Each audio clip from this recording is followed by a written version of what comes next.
ہوتا ہے اور جب محرم کا چاند نکلتا ہے حضرت سیدنا امام حسین رضی اللہ تعالیٰ عنہ کی شہادت کا منظر آپ کے ساتھ ہوتا ہے۔ میں آپ سے دو باتیں عرض کرنا چاہ رہا ہوں کہ اس وقت ہم اور آپ کی ایک بڑی جماعت آج ہم اور آپ محبت کرتے ہیں، عرس اعلیٰ حضرت کی یہ دلیل ہے کہ امام اہل سنت سے ہم عقیدت رکھتے ہیں، ہم محبت رکھتے ہیں۔ بنا محبت کیا ہے؟ ایک مرد کسی عورت سے محبت کرتا ہے تو کئی وجہ سے کرتا ہے۔ کوئی اعلیٰ خاندان کا طلبگار ہوتا ہے، اس خاندان میں رشتہ ہو جائے تو میرا خاندان اونچا ہو جائے۔ کوئی دولت کی وجہ سے محبت کرتا ہے کہ دولت والی لڑکی کو شادی کر لوں تو دولت مند ہو جاؤں۔ کوئی حسین اور جمیل چہرے کی وجہ سے عاشق ہو جاتا ہے۔ لیکن ہم اور آپ جو امام اعلیٰ حضرت کے عاشق ہیں وہ کس لیے ہیں؟ ہم عاشق اس لیے ہیں کہ وہ حبیب خدا حضرت محمد مصطفیٰ صلی اللہ علیہ وسلم کے عاشق ہیں، اسی وجہ سے ہم ان کے عاشق ہیں۔ وہ ان کے غلام ہیں، اسی لیے ہم ان کے عاشق ہیں۔ تو وہ غلامی کیا ہے؟ سچے عاشق کا مطلب کیا ہے؟ کہ اس کا حقیقی اس کو کہتے ہیں کہ اپنی ذات سے اوپر اٹھ کر مقصد پاکیزہ کے لیے اپنی زندگی کو ختم کر دینا۔ ہم اور آپ امت مسلمہ کے فرد ہیں، اور سیدنا عمر فاروق رضی اللہ تعالیٰ عنہ نے کہا کہ اسلام بغیر جماعت کے، کیا کہا؟ اسلام بغیر جماعت کے نہیں، اور جماعت بغیر امام کے نہیں، اور امام بغیر اطاعت کے نہیں۔ یعنی ہمارے درمیان امام ہونا لازم ہے۔ دو آدمی نماز پڑھتے ہو تو بازو سے بازو کھڑے ہو جاؤ، تین ہو گئے تو امام صاحب کو آگے بڑھاؤ۔ دو آدمی سفر میں جا رہے ہو کوئی بات نہیں، تین سفر میں جاؤ تو ایک کو امیر بنا لو۔ امیر کا حکم اس قدر ہے کہ اللہ تبارک تعالیٰ نے قرآن مجید میں فرمایا اطیعوا اللہ و اطیعوا الرسول و اولی الامر منکم، اطاعت کرو اللہ کی، اطاعت کرو اللہ کے رسول کی، اور اس کی جو تمہارا امیر و صاحب حکم ہو۔ اس سے پتہ یہ چلتا ہے کہ انسانی زندگی بغیر امیر کے نہیں ہے، اور اسلام میں تو بغیر امیر کے کسی جماعت کا، کسی سماج کا وجود ہی نہیں۔ یہی وجہ ہے کہ آپ اسلام کی پوری تابناک اور پاکیزہ روشن تاریخ کا مطالعہ کیجیے۔ اسلام کا پیغام لے کر حضرت سیدنا ابراہیم علیہ السلام، پیغام کس کا تھا؟ بے شمار خداؤں کے درمیان میں ایک خدا کی پرستش کا تھا۔ جو لوگ بے شمار خداؤں کی پرستش کرتے تھے، کیا پریشانی تھی؟ وہ اپنے خدا کو پوج رہا تھا، تم اپنے خدا کو پوجتے، لیکن کہا نہیں، خدا واحد کا جو پرستار ہوتا ہے وہ انصاف کا علمبردار ہوتا ہے، وہ گردن کٹا سکتا ہے، اپنے بستیوں میں ظلم کو کبھی برداشت نہیں کر سکتا۔ یہی وجہ ہے کہ اس وقت کے ظالم حکمراں آپ کے در پہ ہو گئے۔ نمرود کی آنکھیں کھل گئی کہ پیغام ابراہیمی سے اگر بستی میں روشنی پھیلی تو میرے ظلم و ضلالت کی کہیں خیر نہیں بچے گی۔ یہی وجہ ہے کہ سیدنا حضرت ابراہیم علیہ السلام کو اس وقت کے بادشاہ نے آگ میں ڈالنے کا کام کیا۔ یہ تاریخ آپ جانتے ہیں۔ حضرت سیدنا موسیٰ علیہ السلام نے یہ خدا کی دعوت دی۔ فرعون کے پیٹ میں ایٹھن کیوں ہوئی؟ فرعون کے پیٹ میں ایٹھن اس لیے ہوئی کہ جو میں قبطیوں پر ظلم کرتا ہوں، اگر موسیٰ کے خدا کا پیغام پھیل گیا، موسیٰ جس دین کو لے کر آیا ہے، یہ دین اگر پھیل گیا تو میرا ظلم نہیں چلے گا، میری باطل سرداری نہیں چلے گی، قبطیوں کو ہم غلام بنا کر نہیں رکھ سکتے۔ یہی وجہ ہے کہ حضرت سیدنا موسیٰ علیہ السلام کا فرعون دشمن ہو گیا۔ پیارے آقا صلی اللہ علیہ وسلم وجہ کائنات، اتمام نعمت الہی، سرور انبیاء، خاتم النبیین، ان کی آمد ہوئی۔ آپ صلی اللہ علیہ وسلم کی آمد کا ظہور ہوا تو خود خانوں میں جو پامالی آئی، لیکن سرداران قریش کے پیٹ میں ایٹھن کیوں ہوئی؟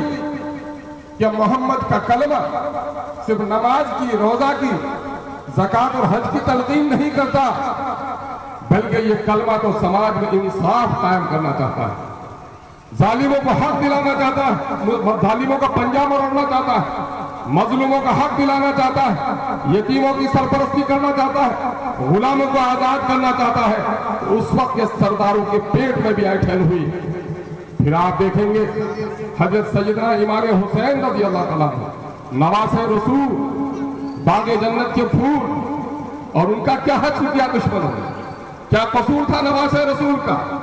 नवासे रसूल की लड़ाई, नवासे रसूल की जंग, नवासे रसूल की शहादत किस बात के लिए थी?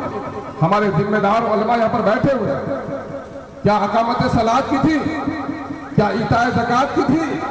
क्या ज़कात के मुनकर थे लोग? क्या नमाज नहीं पढ़ रहे थे लोग जिसकी वजह से आपने जंग की ठानी? नहीं, नमाज पढ़ रहे थे लोग, ज़कात दे रहे थे लोग, हज कर रहे थे लोग, लेकिन था क्या? तरीक़े नबी यही था कि पहले बैयत तब खिलाफ। और यहां पर क्या हो रहा था कि सिलसिले नबूवत के इस तरीके को बदला जा रहा था और जोर जबरदस्ती इक़्तिदार पर कब्जा करने की नाजायज कोशिश की जा रही थी। यही वजह है कि नवासे रसूल ने दुश्मनों के हाथ में हाथ नहीं डाला, दुश्मनों की शमशीर में अपनी गर्दन कटवा दी, कभी भी बातिल के हाथ में हाथ नहीं डाला। अगर आप आका से मोहब्बत करते हैं, यकीनन है कि आका से मोहब्बत का नाम क्या है? हजरत सैयदना उमर फारूक रज़ियल्लाहु ताला अन्हु घूम रहे हैं अंगुष्ठे मुबारक पकड़कर, ऐ उमर फारूक, कैसी मोहब्बत है हमसे? या रसूलुल्लाह, क्या कहना, सबसे ज्यादा मोहब्बत आपसे? नहीं उमर फारूक, या रसूलुल्लाह, अपने बाप भाई बेटे खानदान सबसे ज्यादा मोहब्बत आपसे। कहा नहीं उमर, जीरक से हजरत सैयदना उमर फारूक कहा या रसूलुल्लाह, अपनी जान से भी ज्यादा आपसे मोहब्बत करता हूँ। कहा हाँ उमर, ईमान यही है कि अपने जान से ज्यादा जब तक रसूल की जात से मोहब्बत नहीं कर सकते तुम अहले ईमान नहीं हो सकते। बड़े मुकर्रम थी वो हस्तियां जिनको आकाए मदनी सरवरे अंबिया की महफिल नसीब हुई थी। हम तो बदनसीब मुसलमान, दूर और पिछली दूर के सब के मुसलमान। हम अपनी दावाए मोहब्बत का क्या सबूत पेश करें? दावाए मोहब्बत का सबूत तो साहबा ने पेश किया। ज़बानी दावत नहीं थी बल्कि अमली दावत थी, अमली शहादत थी। आका के खातिर घर छोड़ा, आका के खातिर बीवी बच्चों को छोड़ा, आका के खातिर कारोबार छोड़ा, आका के खातिर जंगें लड़ी। आका के खातिर क्या हुआ? जंग वहद में कुछ देर के लिए जब दुश्मनों के नरगे में इस्लामी लश्कर आया तो आका ने सदा लगाई, कहाँ हो मेरे सहाबियों? जब दुश्मनों की तलवार चल रही थी, दुश्मनों की तीर चल रही थी, सहाबी रसूल ने आप सल्लल्लाहु अलैहि वसल्लम को हिसार में ले लिया। हर सहाबी की तमन्ना ये थी कि तीर लगे तो मेरे सीने में लगे, मेरे आका को जरा तकलीफ न पहुंचे, गर्दन कटे तो मेरी कटे, मेरे आका की गर्दन न कटे। ये ज़बानी दावा ही नहीं था बल्कि अमली शहादत भी थी साहबा की कि जो कुछ ज़बान से कहा वो करके दिखाया। मेरे भाइयों, हम भी तो गुलाम नबी होने का दावा करते हैं, फिर हमसे भी तो तकाज़ाए मोहब्बत का सबूत चाहिए। हम क्या मोहब्बत करते हैं? हमारी मोहब्बत का पैमाना यही होना चाहिए, आका ने जिस बात को पसंद किया है हम उसे पसंद करेंगे, आका ने जिस बात को नापसंद किया है उसे नापसंद करेंगे। आका ने क्या पसंद किया? आपका एक बाप अगर चौराहे पे उसकी कोई शिकायत करे, लड़ेंगे कि नहीं लड़ेंगे? आपकी माँ अगर उसकी कोई शिकायत करे चौराहे पे तो आप गर्दन काटने कटवाने पर तैयार होंगे कि नहीं होंगे? आपकी बहन और बेटी अगर उसकी कोई शिकायत करे चौराहे पे तो आप लड़ने पर तैयार होंगे कि नहीं होंगे? लेकिन मेरे भाइयों, हम तो अपने खातिर, अपने नेता के खातिर, अपने खानदान के खातिर लड़ने के लिए तैयार हैं, लेकिन नबी के खातिर लड़ने के लिए तैयार हैं। क्या वजह है? यतीमों के माल पर लोगों का कब्जा है। क्या वजह है कि बेटियों को तर्के में हिस्सा नहीं दिया जाता? क्या वजह है कि गांव की सड़कों पर अमीरों ने कब्जा कर लिया है? क्या वजह है कि समाज का जालिम सरदार बन गया है? क्या वजह है कि मजलूम को इंसाफ नहीं मिल पाता है?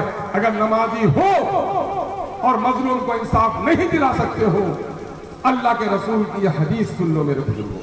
हमारे उलमा यहाँ पर मौजूद हैं, इसलिए मैं तत्हीर आफ्तार के अपने फिक्र की पाकीज़गी और इस्लाह के लिए बयान करता हूँ। ऐ जिब्रील अमीन, जा उस गांव को उलट दे, या खुदावंदा उस गांव को उलट दूं, लेकिन वहां तो एक बड़ा ही नेक मुत्तकी परहेजगार बंदा रहता है। बस्ती चौपट हो गई है, लोग शराबी हो गए, बच्चे बदकार, औरत बदकार, मर्द बदकार, लेकिन खुदावंदा एक बड़ा मुत्तकी और परहेजगार बंदा हुआ रहता है। पलक झपकते पर तेरी नाफरमानी नहीं की, उसके बारे में क्या हुक्म है? बाज रवायतों में आता है कि फरमाने इलाही है कि जा पहले उसको उलट दे, और बाज रवायतों में आता है कि उसके समेत बस्ती को उलट दे, क्योंकि बुराई समाज में फैलती रही, ये रोजा नमाज करता रहा, बुराइयों को बदलने की जिसने कोशिश नहीं की वो भी बुरे लोगों में शामिल। मेरे भाइयों, जरा दिल पर हाथ रखकर सोचो, जुमा की मस्जिद में खुतबा सुनते हो, वो यामुरु बिल अदल वल इहसान, अल्लाह तुम्हें हुक्म देता है अदल करने का, एहसान करने का, लेकिन किसी ने अपनी बीवी को बेजा पिटाई कर दी, माँ को धक्का मारा, पंचायती के लिए आता है, तो जो लोग नमाज में थे वो लोग कहते हैं हंचा सिरा नहीं है तो नेता नहीं बोले, तो तुम्हारे से नहीं है बेटा काम तो बेटा बच्चा सुने लंचा बोले, ज्यादा काम करवा चाहिए बेटा बोलना चाहिए। अल्हम्दुलिल्लाह हमारे उलमा की एक बड़ी तादाद है आज भी इस बिगड़े हुए हालात में भी हक और सदाकत की बात को कहने से कभी नहीं चूकते।